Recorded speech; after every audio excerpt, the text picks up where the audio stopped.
هەتا ئومەتەکەمان ئەبێ بە خاوەنی پەیامێک واتە ئومەتێکی زیندوو بینا ئەەکەینەوە بە حەول و قووەتی خوا لەسەر ئەم پەیامە ئەڕۆین. باکیشمان پێی نەکە لە کابرای ئەلمانیش ناترسی. ئەلمانی ئەگەر چەکدار نەبێ بمانکوژێ ئێمە نایکوژی، لێی بێخەم بێ لەسەرەوەی کە لەسەر فکر نایکوژین، چونکە سنووری من کۆتایی دێکە سنووری تۆ دەست پێک.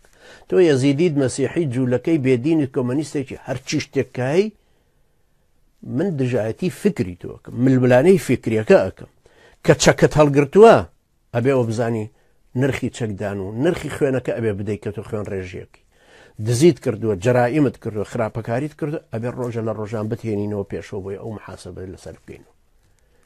ئێمە بەرگری لە میلەتی خۆشوانەکەین و پێشەواشین و پێشڕەویشیە بین بە حەول و قووەتی خوای گەورە. خوای گەورە یارمەتی دەریە مەشوو ئێوەش بێ.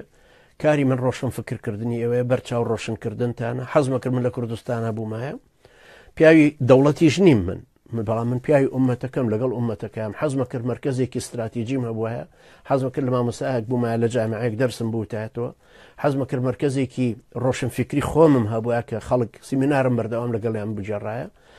والحاصل بەڵامی تر قەدەری خوای پەروەردگار ئێستا تا ئێستا ئاوا هاتووە، زۆر پێشی ڕازیم و الحەمدوللا کە کاریگەریشم نەفەوتاوە.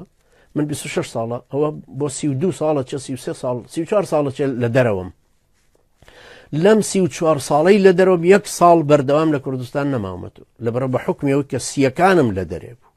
یعنی من ئەبوایە بێمەوە دەرەوە بۆی پارەیە پێیاکەم نەکەومە ژێر تەسیری پارەی پارتی وێچێتی و ئێران و توران. ئەو کاتە ئیستقلالیەتی قەراری خۆمە دۆڕان. بۆیە ئێستاش دەنگم دلێرە، بۆیە ئێستاش دەنگم لە دەنگی ئەوان بەرزترە. چاوشۆڕ نیم بەرامبەر بە هیچ دەوڵەت و حیزب و کەسایەتیە کە بڵێ من پارەم داویتێ بۆی وا بکەی. خەڵکە پارەی داومەتێ وتوەتی ئەمە پارەی هەتیوە گەیشتۆ بە هەتیو، ئەمە بۆ چاپی کتێبە گەیاندومە بە چاپی کتێب، ئەمە بۆ کەناڵی شاهیدانە گەیشتۆ بە کەناڵی شاهیدان. خیانەتیشتان لێ ناکەم، ئەگەر بیرەنەوتەکانیش هەمووی بکەوێتە بەردەستی ئێمە ناژڵێن بەتەنیا من.